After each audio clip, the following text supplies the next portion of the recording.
Antonio mord dans le morceau de viande congelée. Il ressent un haut-le-cœur. Son corps se contracte dans un spasme. Son cerveau refuse. On ne mange pas de la chair humaine. C'est l'ultime tabou. Et pourtant il faut pour survivre. Antonio se force. Il avale, ça passe. Antonio se penche. Il mord une seconde fois. Podcast Story. La viande ne sent rien. Elle n'a pas de goût. Ou alors c'est lui qui n'est plus capable de ressentir quoi que ce soit. Ses sens sont gelés, comme le reste. Comme tout ici. Antonio relève la tête et regarde discrètement les autres. La plupart d'entre eux sont penchés en avant, comme s'ils se cachaient, honteux de leur repas. Fernando et Rob semblent avoir terminé. Ils se sont redressés. Ils ne disent rien. Personne ne dit rien.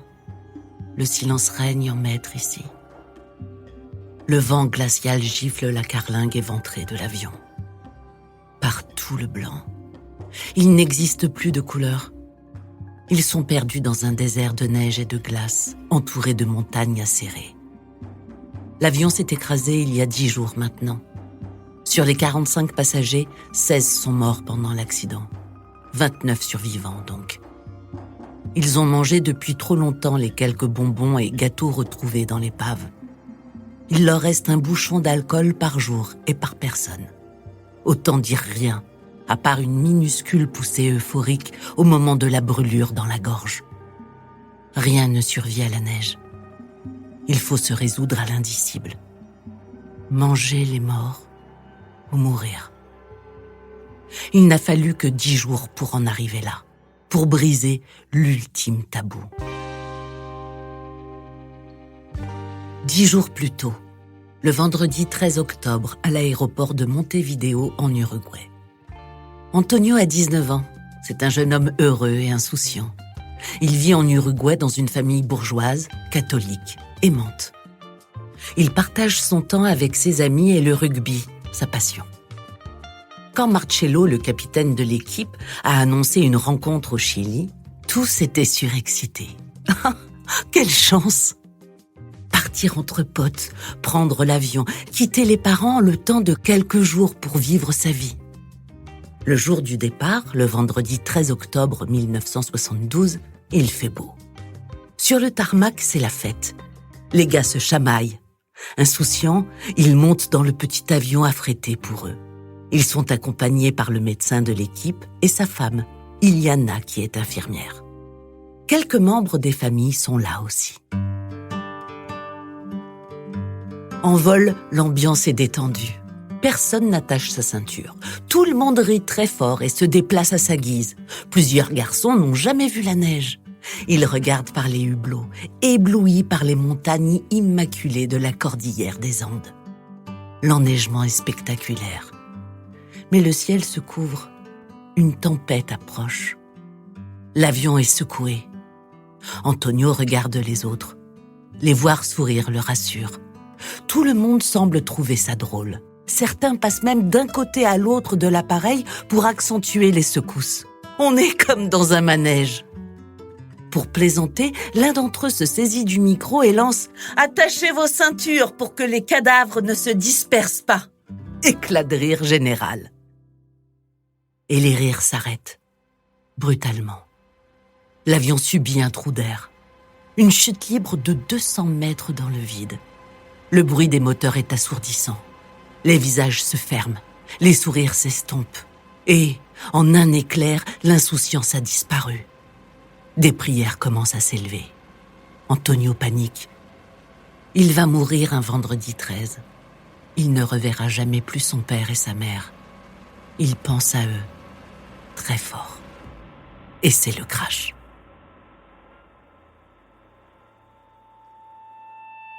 Quand Antonio ouvre les yeux, c'est le grand silence.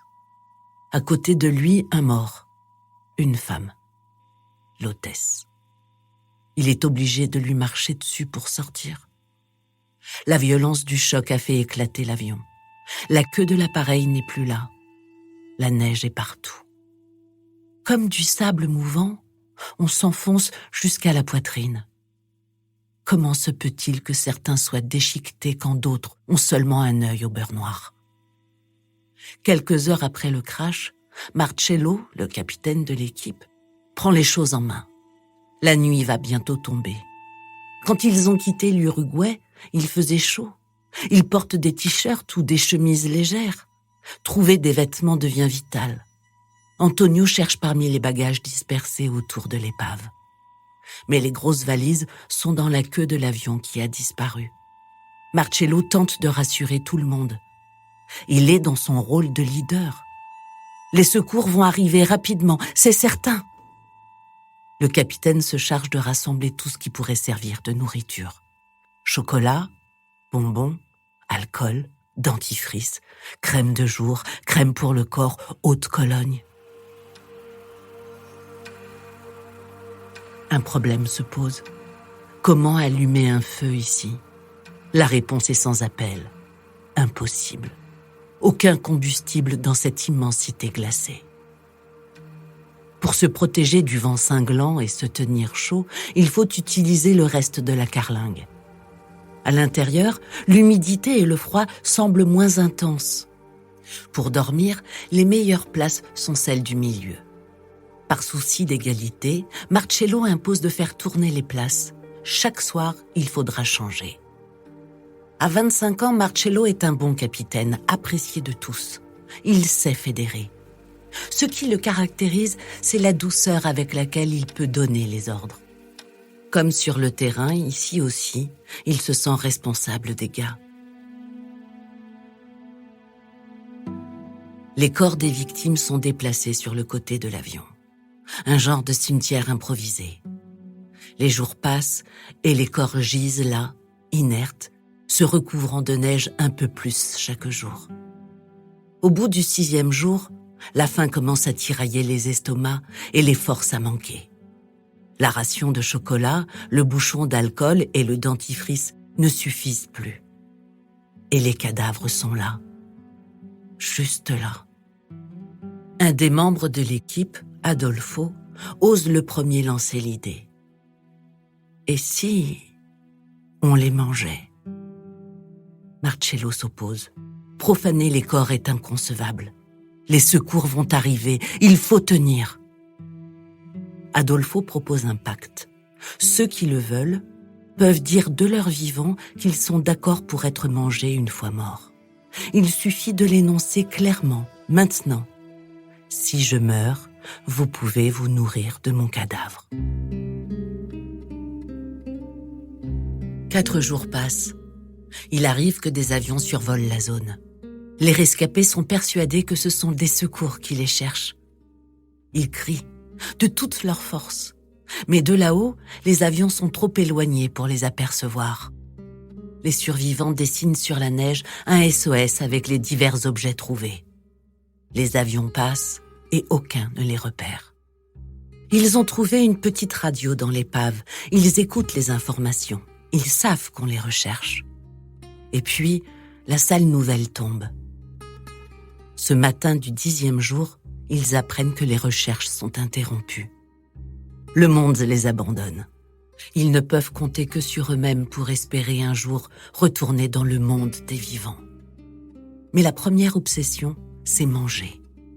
L'annonce de la fin des recherches a rabattu les cartes. Ne rien faire, c'est accepter de mourir. Adolfo craque le premier. Le corps est là, glacé, sur le ventre. À l'aide d'un morceau de verre, Adolfo découpe le pantalon de celui qui était autrefois un ami.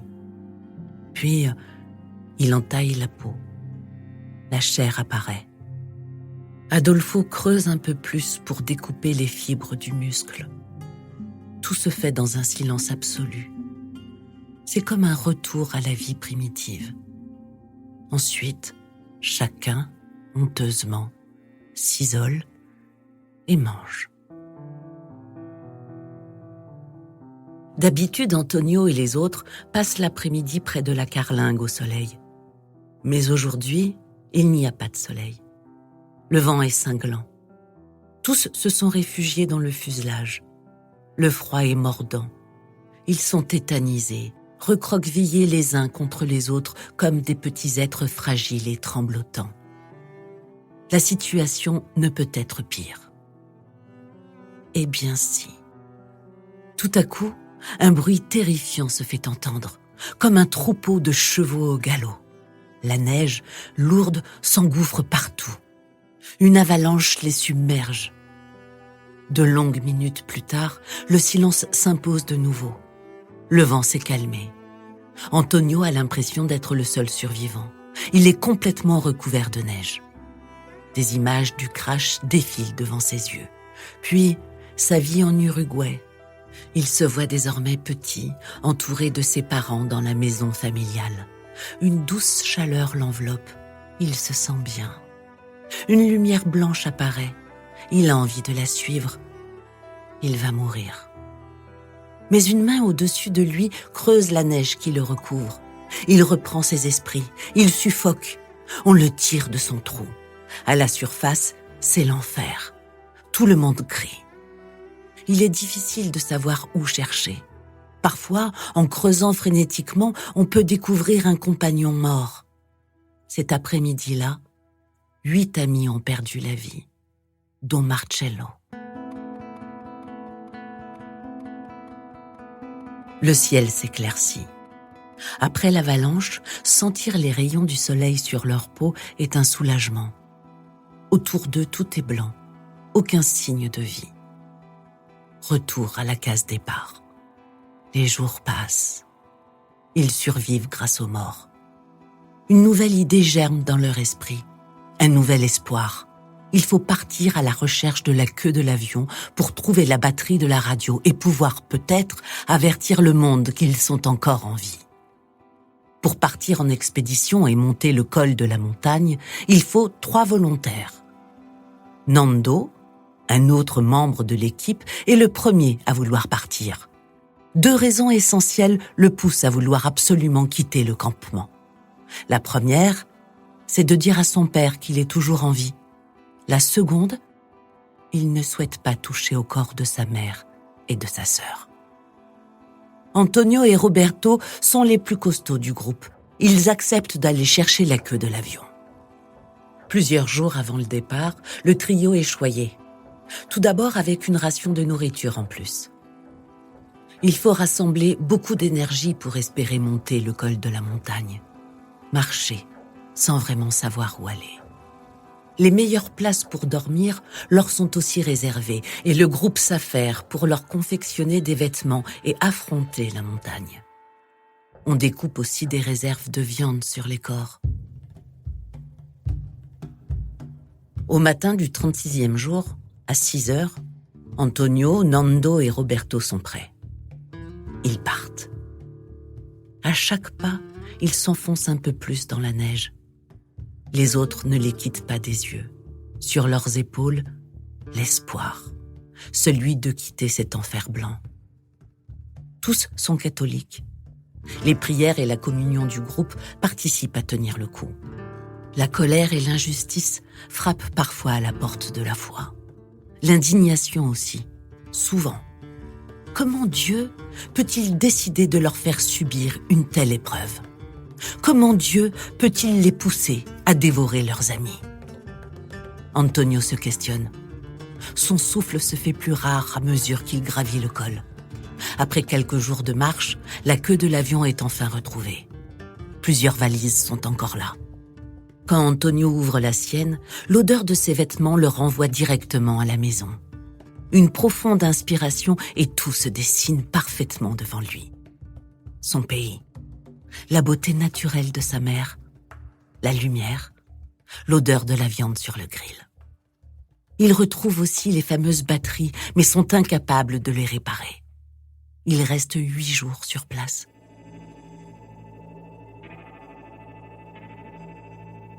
Le retour au campement sans les batteries est une nouvelle épreuve pour le reste du groupe.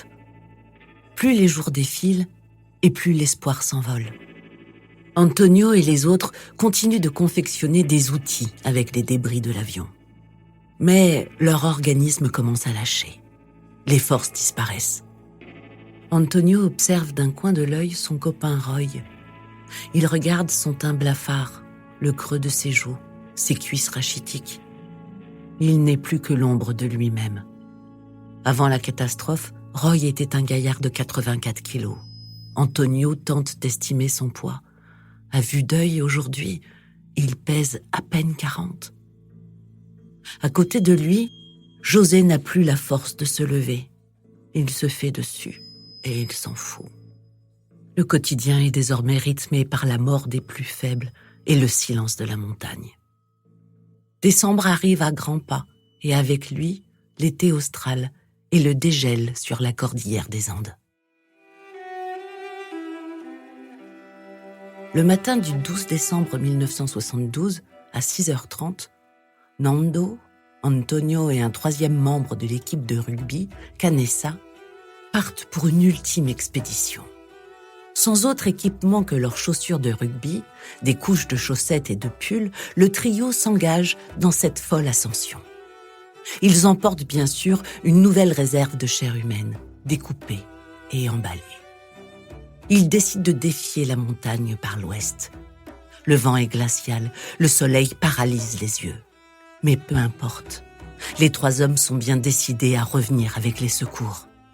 Leur atout, une énorme bâche trouvée dans la queue de l'avion. Elle est redoutablement efficace contre l'humidité. Au bout du 3e jour de marche, affaibli, manquant d'oxygène, Antonio se blesse à la jambe. Il doit faire demi-tour. C'est seul, ne comptant que sur son courage, qu'il doit parcourir le chemin inverse en direction du campement.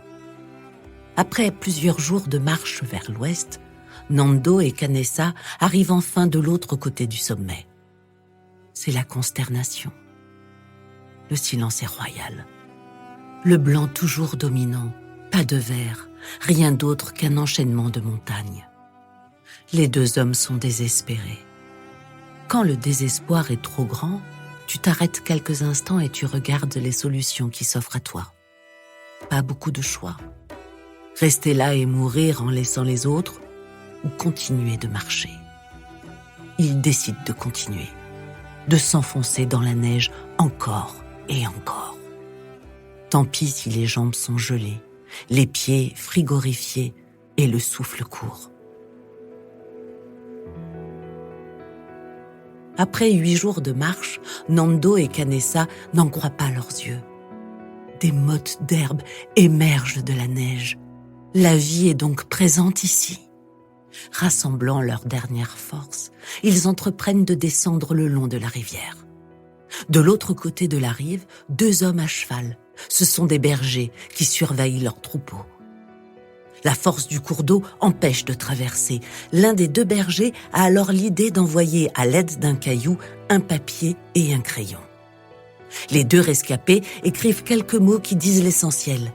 « Nous venons d'un avion qui s'est écrasé dans la montagne. Nous marchons depuis 10 jours. Près de l'avion, il y a 14 blessés. » Ils renvoient le papier.